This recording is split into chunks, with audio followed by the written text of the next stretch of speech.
സത്തു നിർത്ത് stop. Hello ഇക്കക്ക് gate അങ്ങോട്ട് കടക്കണമെന്നുണ്ടെങ്കിൽ ഒരു ചോദ്യത്തിന് ഉത്തരം പറയണം. ഭാഗ്യം ഒളിഞ്ഞിരിക്കുന്ന കേരളത്തിലെ മനോഹരമായൊരു സ്ഥലമുണ്ട്. അതേത് സ്ഥലം? കേരളത്തിലെ ആലോചിച്ച് നോക്കിയേ. മനോഹരമായ സ്ഥലം, ഭാഗ്യം ഒളിഞ്ഞിരിക്കുന്നു. മനോഹരമായ സ്ഥലം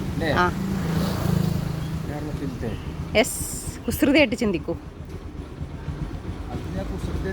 മനസ്സിലാവില്ല. ഇല്ല, സബ്സ്ക്രൈബേഴ്സ് സത്തുവിനെ ഹെൽപ്പ് ചെയ്യൂ. സബ്സ്ക്രൈബേഴ്സ്, ഭാഗ്യം ഒളിഞ്ഞിരിക്കുന്ന കേരളത്തിലെ അതിമനോഹരമായിട്ടുള്ള സ്ഥലത്തിന്റെ പേര് നിങ്ങൾക്ക് പറയാൻ പറ്റുമെങ്കിൽ കമന്റ് ബോക്സിൽ അയക്കണം.